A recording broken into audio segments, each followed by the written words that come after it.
ரஹ்மத்துல்லாஹி வபரகாத்துஹு. அன்பிற்குரிய ஏக இறைவனாகிய எல்லாம் வல்ல அல்லாஹு சுப்ஹானஹு தஆலாவின் நல்லடியார்களே, அல்லாஹுடைய மாபெரும் கிருபையினால் அருள் பொங்கும் ரமலான் மாதத்தினுடைய முதலாவது இரவிலே அல்லாஹுடைய தூதர் ரசூலுல்லாஹி ஸல்லல்லாஹு அலைஹி வஸல்லம் அவர்கள் காட்டித் தந்த வழிமுறையின் அடிப்படையிலே வணக்க வழிபாடுகளில் ஈடுபட்டவர்களாக இந்த பயான் நிகழ்ச்சியிலே நாம் எல்லாம் அமர்ந்திருக்கிறோம்.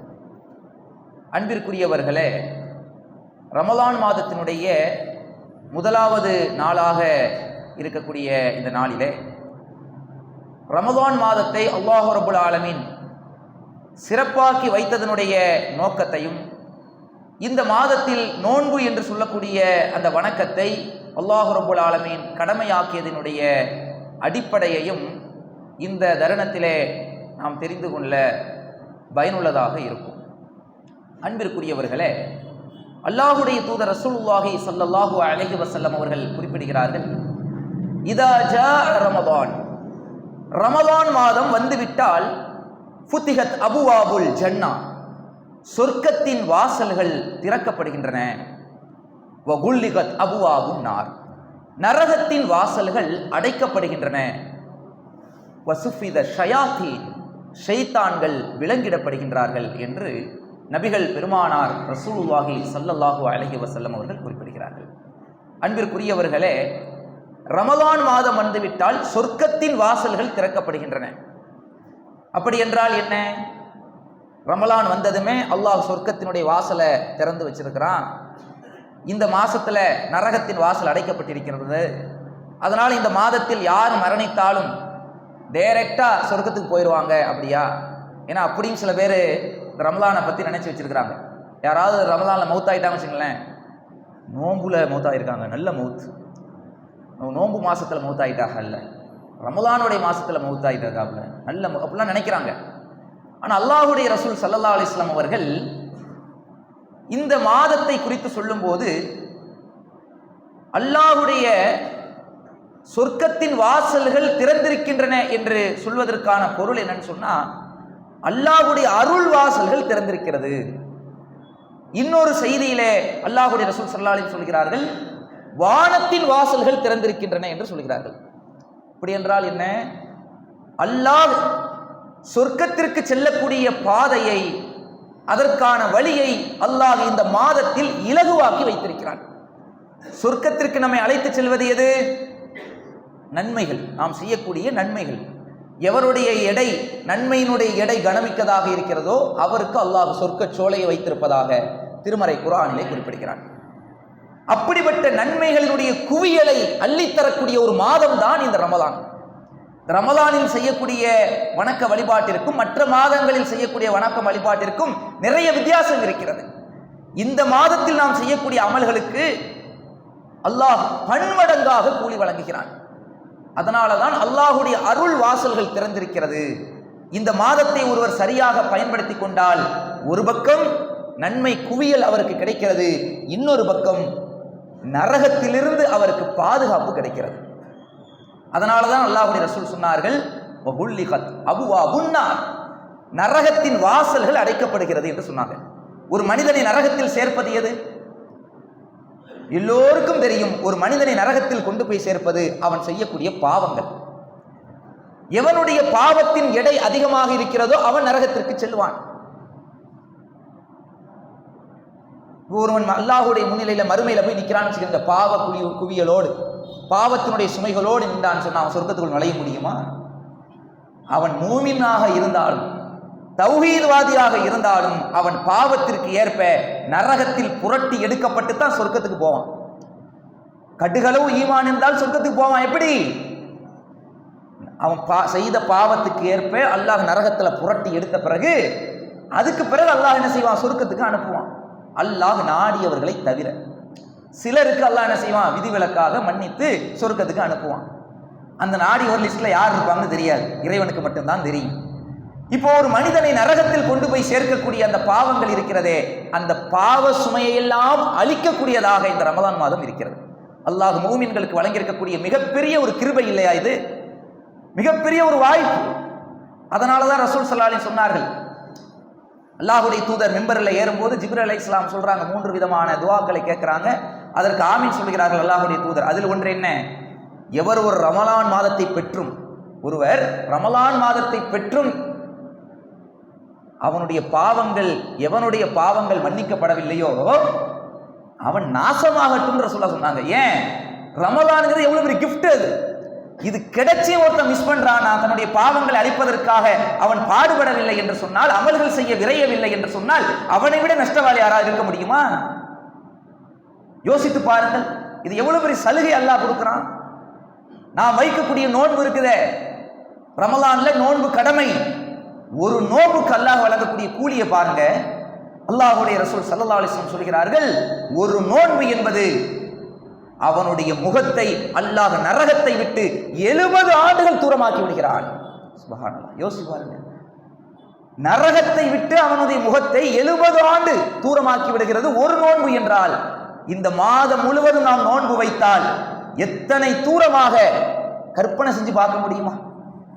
நரகத்துக்கும் நமக்கும் இடையில் எவ்வளவு பெரிய இடைவெளி அல்லாஹ் ஏற்படுத்துகிறான். அப்ப இந்த மாதத்தில் எவ்வளவு பெரிய அமல்கள் செய்ய வேண்டும். அதனாலதான் ரசூல் ஸல்லல்லாஹு அலைஹி சொல்கிறார்கள், ஒரு நோன்பு என்பது நரகத்தை விட்டு முழு தூரம் நம்மளை காப்பாற்றுறது மட்டுமல்ல, நம்முடைய செய்யக்கூடிய பாவங்களையும் அளிக்கிறது. மன் சாம ரமலான ஈமானன் வஹ்திசாபன், யார் ஒருவர் ரமலானை அடைந்து இந்த ரமலான் மாதத்திலே ஈமானோடும் நன்மையை எதிர்பார்த்தவராகவும் நோன்பு வைக்கின்றாரோ, குஃபிர லஹு மா தகத்தம மின் தம்பிஹி, அவர் செய்த முன் பாவங்கள் எல்லாம் அழிக்கப்பட்டு விடுகிறது. அல்லாஹ்வுடைய ரசூல் ஸல்லல்லாஹு அலைஹி வஸல்லம் சொல்றாங்க. இந்த ரமலான்ல நம்ம எல்லாம் நோன்பு வைக்க தயாரா இருக்கிறோம்னா எப்படி இருக்கனே? ஏதோ முஸ்லிமுடைய வாப்பா அம்மாவுக்கு பிறந்துட்டோம், முஸ்லீமா இருக்கிறோம், முஸ்லீம்னா நோன்பு வைக்கிறது கடமை, வருஷத்துல ஒரு மாசம் நோன்பு வைக்கிறது எல்லாம் கடமையாக்கி இருக்கிறான், அதனால நோன்பு வைக்கிறோம் என்று வைக்கக்கூடாது. நோன்பு என்பதை அல்லாஹ் ஒரு சடங்காக நமக்கு ஆக்கி தரவில்லை. இந்த நோன்பை எப்படி வைக்க வேண்டும் என்று அல்லாஹ் சொல்லும் போது, யாருக்கு இந்த நோன்பு அவருடைய பாவத்தை அளிக்கும் தெரியுமா? அவர் முதலில் ஈமான்தாரியாக இருக்க வேண்டும். அல்லாஹ் மீது வைக்க வேண்டிய நம்பிக்கையை சரியான முறையில் வைத்தவராக இருக்க வேண்டும். அல்லாஹ் மீதும் நம்பிக்கை வைப்பேன், தகடு தாயத்தின் மீதும் நம்பிக்கை வைப்பேன், அல்லாஹ் மீதும் நான் ஈமான் கொள்வேன், அல்லாஹ்விடத்திலும் துவா செய்வேன், அல்லாஹ் அல்லாதவர்களிடத்திலும் துவா என்ற வணக்கத்தை செய்வேன் என்று ஒருவர் இருந்தால் அவரிடத்தில் ஈமான் இல்லை. அவர் நோன்பு வைத்தார் என்று சொன்னால் ஃபஜ்ர் முதல் மக்ரிப் வரை பசியினும் பட்டினியுமாக தான் இருந்திருக்கிறாரே தவிர அதை அல்லாஹ் நோன்பாக ஏற்றுக்கொள்ள மாட்டான். முதலில் நோன்பிற்கான தகுதி என்ன? ஈமான். ஃபர்ஸ்ட் ஈமான். இறை நம்பிக்கையில் சரியான முறையில் அவர் இருந்து கொண்டு இஹ்திசாபன், நன்மையை எதிர்பார்த்தவராக யார் நோன்பு வைக்கின்றாரோ அவர் செய்த முன் பாவங்கள் மன்னிக்கப்பட்டு விடுகிறது. வெறும் நோன்பு வைத்ததினால் முன் பாவங்கள் மன்னிக்கப்படாது. 2 ஆப்ஷன் அல்லாஹ் வைக்கிறான், 2 விதமான தகுதி. ஒன்று ஈமான் இருக்கணும், இன்னொன்று என்ன? நன்மை எதிர்பார்த்தவராக இருக்கணும். இப்படிப்பட்ட நிலையில் யார் நோன்பு வைக்கின்றாரோ அவர் செய்த முன் பாவங்கள் மன்னிக்கப்படுகிறது என்றால், நரகத்தினுடைய வாசல் அடைக்கப்படுகின்ற ரசூலுல்லாஹ் சொன்னாங்களே, அதனுடைய விளக்கம் விளங்குதா? நரகத்திற்கு நம்மை அழைத்து செல்லக்கூடிய அந்த பாவம் அழிக்கப்படுவதன் மூலமாக நமக்கான நரகத்தின் கதவு அடைக்கப்படுகிறது. ஷைத்தான்கள் விலங்கிடப்படுகிறார்கள் என்றால் இதுவும் அதே அர்த்தம் தான். ஷைத்தான் எல்லா ஷைத்தானுக்கும் பூட்டு போடப்பட்டுருச்சு அப்படி கிடையாது. ஒவ்வொரு மனிதனுடைய இரத்த நாளத்திலும் ஷைத்தான் ஓடுகிறான். ஷைத்தான்களுக்கு பூட்டு போடப்படுதுன்னு சொன்னா இந்த மாசத்துல எந்த தவறுமே நடக்கக்கூடாதுல்ல. ஏன்னா ஷைத்தான் தானே பாவத்தை தூண்டுறான். அப்போ ஷைத்தான் அரெஸ்ட் பண்ணப்பட்டான் அப்படின்னா என்ன நடந்திருக்கணும்? எல்லா சினிமா தியேட்டர்களும் இழுத்து மூடப்பட்டிருக்கணும், எல்லா டாஸ்மாக் சாராய கடைகளும் இழுத்து மூடப்பட்டிருக்கணும், எங்கே ஒரு இடத்துலையும் விபச்சாரங்களோ கொலைகளோ எந்த ஒரு தவறுமே நடந்திருக்க கூடாது. ஆனால் அந்த ரமலான்ல நடக்குதா இல்லையா? அதை செய்ய தூண்டியது யாரு? ஷைத்தான் தானே. அப்போ ஷைத்தான்களுக்கு விலங்கிடப்படுகிறது என்று சொன்னால், இந்த ரமலானை யார் சரியாக பயன்படுத்தி கொள்ள முயற்சி எடுக்கின்றார், குர்ஆன் ஓத வேண்டும் என்று ஒருவர் ஆசைப்பட்டால் மற்ற மாதங்களில் இருப்பதை போன்று ஷைத்தானுடைய சூழ்ச்சி இந்த மாசத்தில் இருக்காது. அவர் குர்ஆனை இலகுவாக ஓதுவார். சுன்னத்தான அமல்களை செய்ய வேண்டும் என்று அவர் உள்ளம் ஆசைப்படுகிறது. அதனால் அப்படி எவருடைய உள்ளம் ஆசைப்படுகிறதோ அவனிடத்தில் இருக்கக்கூடிய ஷைத்தான் அதை தடுக்க முடியாது. அவனிடத்தில் இருக்கக்கூடிய ஷைத்தானுக்கு பூட்டு போடப்பட்டுரும். அதனாலதான் நீங்க பார்க்கலாம், கண்கூடாக மற்ற மாதங்கள் எல்லாம் குர்ஆனை திறந்து பார்க்காதவர்கள் கூட, குர்ஆனை வாசிக்காதவர்கள் கூட ரமலான் வந்ததும் தூசி தட்டுவாங்க. அப்பா போன வருஷம் வச்சார் குர்ஆனை போய் எடுப்போம், இன்ஷா அல்லாஹ் அந்த ரமலான்ல 30 ஜுஸை ஓதி முடிச்சிடணும். ஓதுகிறார்களா இல்லையா? நிரம்பாத பள்ளி வாசல்கள் எல்லாம் ரமலான் மாதம் முழுவதும் நிரம்பி வழிகிறதே. எதனால்? சுன்னத்தான தொழுகையை பற்றி தொழாதவர்கள் கூட ரமலான் வந்ததுமே உபரியான தொழுகைகள் எல்லாம் ஆசைப்பட்டு தொழுகின்றமே. எப்படி? நம்முடைய உள்ளம் அதை நோக்கி செல்கின்ற போது நம்மிடத்தில் இருக்கக்கூடிய ஷைத்தான் சூழ்ச்சி செய்வது கிடையாது. இப்ப செய்யாத அப்புறம் செஞ்சிக்க என்று தள்ளி போடுவது கிடையாது. எவர் நன்மையை குறித்து விரைகிறாரோ அவரிடத்தில் இருக்கக்கூடிய ஷைத்தானுக்கு கூட்டு போடப்பட்டு விடுகிறது. இல்ல இல்ல ரமலான எனக்கு எப்போது மாதிரி மற்ற மாசம் மாதிரி இது ஒரு மாசம் தான், எப்போது மாதிரி தான் நான் இருப்பேன், இந்த மாசத்துக்கு நான் ஸ்பெஷலாக வணங்க மாட்டேன், அப்படி ஒருத்தர் இருக்கிறாருன்னு வச்சுக்கிறேங்க, அவரிடத்தில் உள்ள ஷைத்தானுக்கு கூட்டு போடப்படாது. அவர் எப்போ மாதிரியே இருப்பார், எப்போ மாதிரி பீடி சிகரெட் குடிப்பார், எப்போ மாதிரி தவறான காட்சிகளை பார்ப்பாரு, எப்போ மாதிரி தொழுவாமல் இருப்பார், பெயர் தாங்கி முஸ்லீமாக இருப்பார்.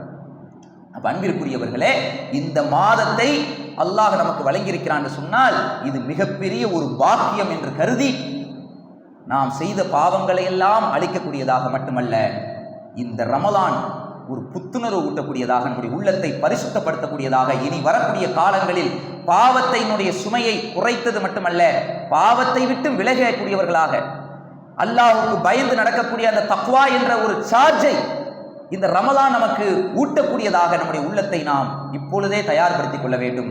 ஏனென்றால் இந்த ரமலானை நமக்கு தந்திருப்பதே அந்த தக்வா என்ற சார்ஜை ஏற்படுத்துறதுக்கு தான். காலையிலிருந்து மாலை வரை பட்டினி இருப்பது என்பது ஏதோ இறைவனுக்காக தாகித்திருப்பதற்காக கிடையாது, பசியை உணர்வதற்கு கிடையாது, இறையச்சத்திற்குத்தான். அந்த இறையச்சத்தை தான் அல்லாஹ் விரும்புகிறான். அதனாலதான் ரசூல் ஸல்லல்லாஹு அலைஹி வஸல்லம் சொன்னார்கள், எவர் ஒருவர் பொய்யான பேச்சுக்களை விட்டும் பொய்யான செயல்களை விட்டு விலகவில்லையோ அவர் பசித்திருந்தும் தாகித்திருந்தும் அல்லாஹ்வுக்கு எந்த தேவையும் கிடையாது. அல்லாஹ்வுடைய ரசூல் சொன்னாங்களா இல்லையா? பொய்யான பேச்சுக்கள் என்றால் தீய பேச்சுக்கள், எல்லாமே பொய் தான். பொய்யான செயல்கள் என்றால் தீய செயல்கள். இதை விட்டு ஒருத்தர் விலகவில்லை என்று சொன்னால் அவர் என்ன நோன்பு இருந்தாலும் அந்த நோன்பின் மூலமாக எந்த நன்மையும் கிடைக்காது. அப்ப அல்லாஹ் இந்த நோன்பின் மூலமாக எதிர்பார்ப்பது தக்வா என்ற அந்த இறையச்சம். தனிமையில இருந்தாலும் இறைவன் தடுத்த காரியத்தை நம்மால் செய்யக்கூடிய வாய்ப்பு இருந்தாலும் அல்லாஹ் பார்த்து கொண்டிருக்கிறான் என்று உணர்ந்து இறைவன் தடுத்த காரியத்தை விட்டு விலகுகிறோமே, அதுதான் அந்த இறையச்சம். அந்த இறையச்சத்திற்கான பயிற்சியை அல்லாஹ் இந்த நோன்பின் மூலமாக நமக்கு வழங்குகிறான். எவ்வளவு தாகம் எடுத்தாலும், எவ்வளவு பசி எடுத்தாலும், யாரும் இல்லாத ஒரு சூழல் இருந்தாலும் என்னால் இப்போது சாப்பிட முடியும், சாப்பிட்டு விட்டு நான் வாயை துடைத்து விட்டு நான் நோன்பு என்று மக்களிடத்திலே சொல்ல முடியும், யாரும் கேட்கப் போவதில்லை. ஆனால் என் ரப்புல் ஆலமீன், எந்த இறைவன் இதை இந்த நேரத்தில் சாப்பிடுவது ஹராம், இந்த நேரத்தில் பருகுவது ஹராம் என்று தடை செய்திருக்கிறானோ அவனுக்கு தெரியாமல் ஒரு சொட்டு தண்ணீரை என்னுடைய தொண்டைக்குழியில் இறக்க முடியாதே, அவன் பார்த்து கொண்டிருக்கிறானே என்று உணர்ந்து நாம் சாப்பிடாமல் பருகாமல் பட்டினியோடு நம்முடைய உள்ளம் ஏங்கினாலும் கட்டுப்படுத்தி கொண்டிருக்கிறோமே, அதான் இறையச்சம். அந்த இறையச்சம் தான் மற்ற காலங்களிலும் இறைவன் ஹராமாக்கிய காரியத்தை செய்யும் போது அல்லாஹ் பார்த்துக்கிட்டு இருக்கிறான் என்று அல்லாஹுக்கு பயந்து மற்ற இறைவன் தடுத்த ஹராமான காரியத்தை விட்டு விலக வேண்டும். அதற்கான ஒரு பயிற்சி, ஒரு சார்ஜ், செல்போன்ல சார்ஜ் ஏத்துற மாதிரி ஒரு சார்ஜ் இந்த நோன்பு. இந்த நோன்பை நாம் சரியாக பயன்படுத்தி கொண்டு இனி வரக்கூடிய காலங்களில் இறைவனுக்கு பயந்து நடக்கக்கூடிய நன்மக்களாக வல்ல ரஹ்மான் உங்களையும் என்னையும் ஆக்கி அருள் புரிவானாக. வாஹித் தவானா அல்ஹம்துலில்லாஹி ரப்பில் ஆலமீன்.